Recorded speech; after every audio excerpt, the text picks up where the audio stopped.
Let's start then. So 3 years ago, big data was the buzzword. Every product, every company was in big data. One of the most remarkable ones was actually a company that was really in the e-fax business. And they called me now, we are in a big data business. And like, what changed? No, we still do faxes, but now it's big data. So that's the way it started. Also, Gartner at the time predicted that 375% of the companies will replace their entire legacy databases with big data within 2 years. Of course, when you tell people that there is no such thing as 110%, they don't understand. What do you mean? That's what we hear on sports all the time. Several venture capitals raised hundreds of millions of dollars, stating that they will invest solely in big data because that's where the world is. So, therefore, the revolution is happening. There is no turning back, and off to the data promised land we go. Now, let's move to today. So the term big data is cooling off a little bit. We hear less about it. Now we hear more about machine learning. We hear about AI. We hear about, they're replacing the buzzword as such. And some people claim it's the same. Some people claim it's not the same. So really what we're trying to do today is to understand a little bit more about what do we really mean with big data. Because in my view, by the way, put sarcasm aside for a minute, the technologies that are coined big data are real. Our ability to look at information, structured, semi-structured, and unstructured, in a fast and effective way is actually really there, and things are changing and evolving. So if we put a little bit of the jokes aside, the question for us is really to explore really the state of the nation in terms of big data. What is real, what is not real, and where things are going. So with this, what I would like to do is spend a few minutes with questions with the panel and then really open it up for you guys to ask any of the questions that you do. So I will make sure that we have enough time for that. So the first question is this. The promise of big data was that beyond the ability to process huge amount of data very quickly, was the ability to analyze any type of data to reveal patterns, trends, and associations, especially relating to human behavior and interactions, that could help make decisions, better decisions, as they go. So the question to the panel really is this really happening? So why won't we start with Kurt? So I work for Time Inc., which is a multimedia platform company with brands like People, Sports Illustrated, Fortune. And in our case, it is working, right? And I'll give you a real example. We've stood up a data lake over the last 2 years, and we've taken data from our consumer databases, which are legacy databases, Tsvi, as you call them. We've taken feeds from our social platforms. And one of the things, and again, data is nothing without the intelligence on top of it. And today, the intelligence is in the form of people. So some of our data scientists were able to look at feeds of Twitter, combine that against our subscriber database, and we identified that folks on Twitter that follow People magazine were also very interested in things like yoga, health foods, right? A completely different thing because People magazine is all around celebrity. Yeah. So what it has done for us is we've used that understanding and analytics, and we've launched a product called Mindfulness, right? And the beauty about timing for us is that we're producing content for health.com. We're producing similar content in Real Simple. And so we could go across our brand and pull content out and create this special product. And then you have what the opportunity is based on data. So I would say for us, it's working. It certainly is a cornerstone of our strategy going forward. And that's just one example. Very good. Yeah, so I work for Dow Jones, not to a dissimilar business. So we publish the Wall Street Journal. We also publish Barron's, Market Watch. And then we kind of sell to B2B in terms of Factiva. So actually, we've also got our own kind of big data platform. Factiva's a lot of content. But I'd say it's mixed for us. I'd say we've kind of gone through this evolution. There was this kind of, as you were saying, there was this buzz we went and hired a whole bunch of data scientists. We created a kind of data platform. And then kind of everyone was like, well, what do we do with it, right? Like the what I call the business or everybody else was still trying to figure out what a page view meant or what was the metric, so they should be looking at the website. So it's kind of like they weren't really ready to leverage the wealth of information that you can get from a data platform. So that was probably about 2 or 3 years ago, and actually a lot of those data scientists then kind of moved on. Now what we're seeing is kind of a re-emergence, but it's more around kind of focused areas. So not too dissimilar. Like if you go to the Wall Street Journal and you're not a subscriber, we can now understand all of the information about you, and we bring that to bear in terms of what message we then provide in terms of helping to convince you to subscribe. So actually we're driving subscriptions through bringing together a whole wealth of first-party data and third-party data from across all of our different businesses. But it's more kind of focused than it was 2 or 3 years ago. That's good. That makes sense. I can use an example from banking. In our case, our bank is divided into 2 parts, institutional and wealth management. In the wealth management side, we have about 7 million accounts. So today, if you go and open an account with us, you're going to sit with a financial advisor, and he or she will ask you several questions about your net worth, about your goals, what you want to achieve. You're saving for retirement, you're saving for college, you want to buy a boat, whatever. Going to talk about your risk, how risk averse are you or not, and basically based on this portfolio, he or she are going to go and try to tailor a specific profile and portfolio of services and offerings that will fit you. So what we decided to do is take the same information and we run it against the body of the 7 million accounts that we have, and we come back to you and we say 85% of the people that have profiles that is similar to you tend to like this type of a portfolio. Would you like to use it, or would you like us to adjust it? To our surprise, this was a test, to our surprise, over 90% of the people that we offered the portfolios that many people wanted it.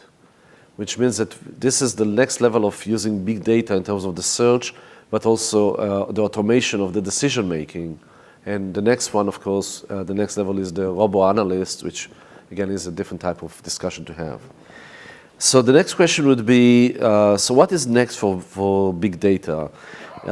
Is this something that we will evolve into using those capabilities to search data and then, but come for it for more of machine learning, or what is now known as AI, although in my views I still don't, as long as they don't pass Turing test, it's not AI, but why not? I'm sure that the eFax company will call me and says that they have an AI system now that sends fax. But let's ask this question now. Let's go the other way around, please. Sure. So I think kind of what's next for us is it is kind of artificial intelligence, although it seems like the big data buzzword's now been replaced by artificial intelligence. You don't meet a company that's not talking to you about what they're doing around artificial intelligence. Some of it isn't actually, as you said. But you kind of needed those foundational platforms, as you said, the data lakes, to bring all of that information together to enable stuff like machine learning so that you can actually make intelligent decisions or be assisted in making intelligent decisions. So I think that's kind of one area that's going. I think the other thing that we've realized is almost big data was kind of a technologist's approach to solving a problem, but it wasn't really solving a problem. It was like, hey, there's this technology, we can do a whole bunch of stuff with it, we can bring it all together, but we don't know what to do. Now it's very much around what's the product that we can build off of it, and how do we democratize the data that we have so that people can actually think about new products, kind of similar to what you guys are doing. I think that's where we see the opportunity kind of in our business. Sure. Yeah, so in our case, one of the other areas we're looking at is pricing, right? So, the thing that I think is for most industries today is pricing is standard. So in our place, whether you drive a Ford, Honda, or you drive a Rolls Royce, we sell you a subscription at the same price point. So one of the things we're starting to think about is this notion of what you call it AI, or is a intelligent offer engine that is able to determine based on your profile when you come to us, right, how we should price product, right, and what's the next best product. So if you say no to the first offer, what would we need to go down or up to, right? And those are things that you can do without a lot of data, but you need to be able to do stuff real time, right? To me, the example I gave you of mindfulness is, is much more of a rear view mirror analysis, and we got to get to that, front pane of glass. And so no success there yet, but that's what we're working on. Very good. So the next question would be as to how involved is the business itself in those type of initiatives? In other words, if this is the initiative comes from the business saying, we would like to do this, this, and that. Can you help us do that? Or is it the technologies that comes to the business saying, listen, we have those capabilities. Would you like to do that? How does it work? What is the dynamics? Yeah. Go again, Yeah. by the way on. All right. Okay. So in our case, we're very fortunate, and I on a daily basis, I thank myself that the guy that runs my data team ran Amazon's homepage, right? And he tells me about the millions of calculations that go in every time someone hits that homepage. So we've been fortunate that we've been able to influence the business. It's always a partnership, but we're certainly influencing the business. And the approach we've been taking is we build prototypes, we show them stuff, and then it kind of expands on it, right? And I think the challenge in this area is you don't have business users that can dream on what they need, right? And so you need to be the catalyst, but then, help the business really understand what the power of the potential is. Ramin? Yeah, so I wholeheartedly agree with that. It's about that partnership, and sometimes the challenge is they don't know what exists. Technology kind of knows all the different databases and all the different data points that we have, but it's very hard to get that out there. So one of our kind of focuses, and it's a bit of a proof of concept, because if you then think wider than Dow Jones across News Corp, there's a lot of data that we can bring to bear, is how do you I said it before, democratize that data, and how do you do it in a fairly automated way? And so it's as simple as, at the moment we're looking at how do we run jobs on all of the ETL processes that run across all of our businesses, that pull out the key bits of information about that data point, and then make them available so that people can start saying, well, actually, we've got all of this data here and here. If we put those two things together, what can we now do? Very good. So as I promised, we're going to stop here for a second. We're going to turn it to you and see if there are any questions. And if not, I have another 17 questions. Continue later on. Please. Yeah. That was quick. Hi, Kevin Lebowitz from Clear. So as we start talking about democratization of data and structured and unstructured data and giving access, and I know we're not allowed to talk about technology here, so more kind of culturally or from a process perspective, how does access control and security of this data kind of weigh in? How has that changed? How has that become transformational as more and more data becomes more readily available to the entire enterprise? Okay. Yeah, so in our case, we're running several tracks. So there's a technology track, there's kind of sort of a business, data science track. We also have a whole track around data governance, right? And that is focused on all the things you just asked about, right? Who has access to data? How many times can you send a email notification to that person soliciting, right? And some of that I think will be governed by, if you have business in the UK, GDPR, which is very prescriptive about how you could use data. So that's actually a good kind of sort of ground, if you will, ground rules for how you'd approach and how you structure some of these things. Yeah, so I think one of my best friends is the privacy counsel, the privacy lawyer at our place, because it's the partnership on the other side.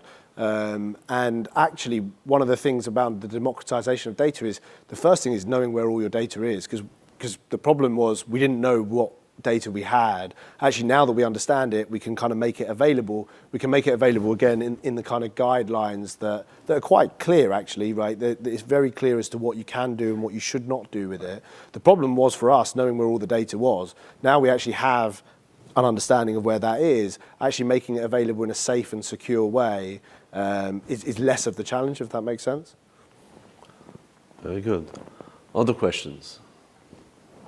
All the way to back. as a huge place where people can share content, have you thought about doing a Twilio-style API evangelism campaign so that people who have data can volunteer it, whether it's sensor data, consumer data, or are you just looking to passively mine it and have people write directly to your API in the format you want?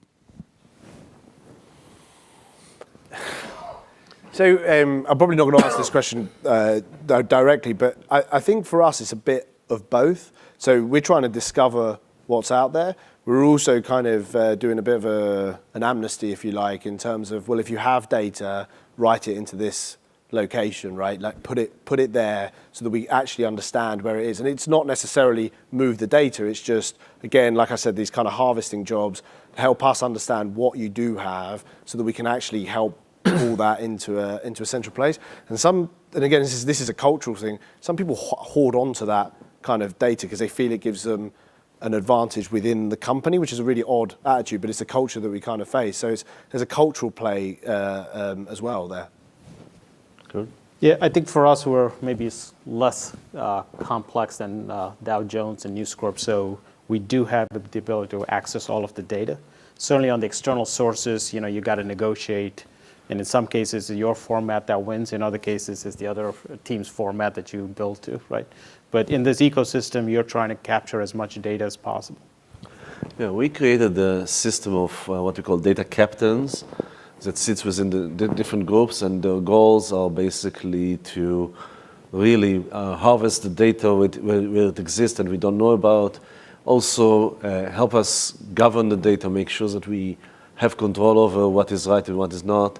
And we pay close attention to also privacy rights and stuff as such. So, for example, all data that we have that has PII or personal information can be used in testing in other ways only after you either mask it if you're going to use it for one direction or encrypt it if it's both directional. And if you need to do just partial of this and you do tagging. But all of those basically are set of the rules that we put together, and we also ensure that people understand that they don't own any of the data. At best, they may be stewards of data. They could be data stewards, but they don't own the data. The data is owned by the corporation. That's inside. Externally, with our clients, again, we commit to them that we are never going to use their data against them. So we are not going to sell it to advertisements. We are not going to basically do anything bad with it. And we normally use, so there are two types of usage. If we're looking for trends, then we're going to basically mask them so we don't know who's the person. We just care about their activities. If we use it for personal marketing, then of course we will personalize the offering similarly to what Kurt and Ramin suggested. But again, we'll do it within the confines of their opt-in so that we can actually use it.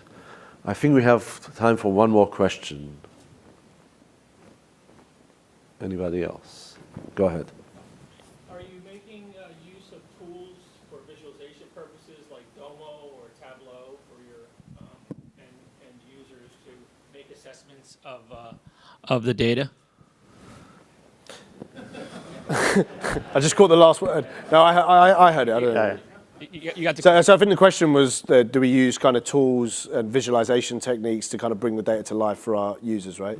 So yeah, the simple answer is yes, we use Tableau a lot. And again, when I've said it 3 times now, democratization of data is not only about what data exists, but also making it really easy for people to interact with it.